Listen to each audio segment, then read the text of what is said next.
Pan India star Prabhas నటించిన తాజా చిత్రం కల్కి 2898 AD.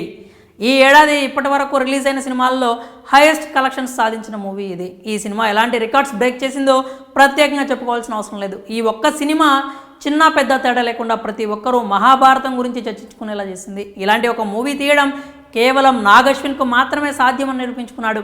హాలీవుడ్కి ఏమాత్రం తీసుకోని విధంగా కల్కి సినిమాని నాగ్ అశ్విన్ తెరకెక్కించారు. ఇక ఈ సినిమాకి పార్ట్ 2 ఉన్న సంగతి కూడా తెలిసిందే. ఈ పార్ట్ 2 అయితే ఇప్పట్లో రాదనే విషయం అందరికీ తెలిసిపోయింది. కానీ కల్కి సీక్వెల్ మూవీ టైటిల్ విషయంలో మాత్రం ఓ ఇంట్రెస్టింగ్ బజ్ అయితే వినిపిస్తోంది. అదేంటో మనం ఇప్పుడు చూసేద్దాం.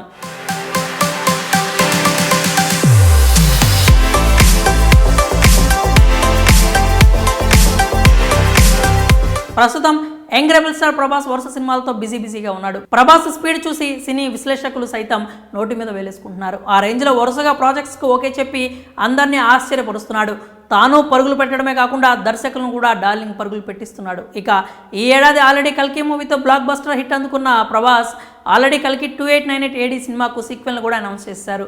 మొదటి పార్ట్ చూసిన ప్రేక్షకులంతా సీక్వెల్ మీద చాలా హైప్స్ పెట్టుకున్నారు. కానీ సీక్వెల్కి సంబంధించిన అప్డేట్స్ గురించి మాత్రం ఏమీ ఆశించట్లేదు. ఎందుకంటే ఇప్పుడు ప్రభాస్ ఉన్న బిజీకి ఇప్పట్లో ఈ సినిమా రావడం కష్టం. అయితే పార్ట్ 2కి సంబంధించి ఓ బజ్ వినిపిస్తోంది. ఈ మూవీ సీక్వెల్కు కర్ణ 3102 BC అనే టైటిల్ను పెట్టినట్లుగా సమాచారం. అంతేకాకుండా సీక్వెల్లో పురాణాల గురించి కూడా ఎక్కువగా ప్రస్తావించే అవకాశం ఉందట.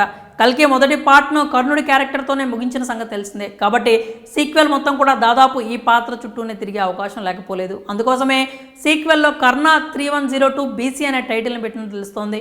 కర్ణుడికి అశ్వత్థామకు మధ్య చాలానే సన్నివేశాలు కూడా ఉండనున్నాయని సమాచారం. మొదటి పార్ట్ చూసిన తర్వాత ప్రేక్షకులంతా మహాభారతం గురించి చర్చించుకుంటున్నారు. ఇక ఇప్పుడు వినిపిస్తున్న బజ్ ప్రకారం రెండో పార్ట్ చూడాలంటే మాత్రం మహాభారతం చూసి వెళ్ళాలేమో అనిపిస్తోంది. అలాగే ఇప్పుడు వినిపిస్తున్న సీక్వెల్ టైటిల్లో కూడా ఎంత నిజం ఉందో తెలియదు. దీనిపై కూడా ఇంకా క్లారిటీ రావాల్సి ఉంది. మరి కల్కి సీక్వెల్ టైటిల్కి సంబంధించిన ఈ అప్డేట్పై మీరేమనుకుంటున్నారో మీ అభిప్రాయాలను కామెంట్స్ రూపంలో తెలియజేయండి.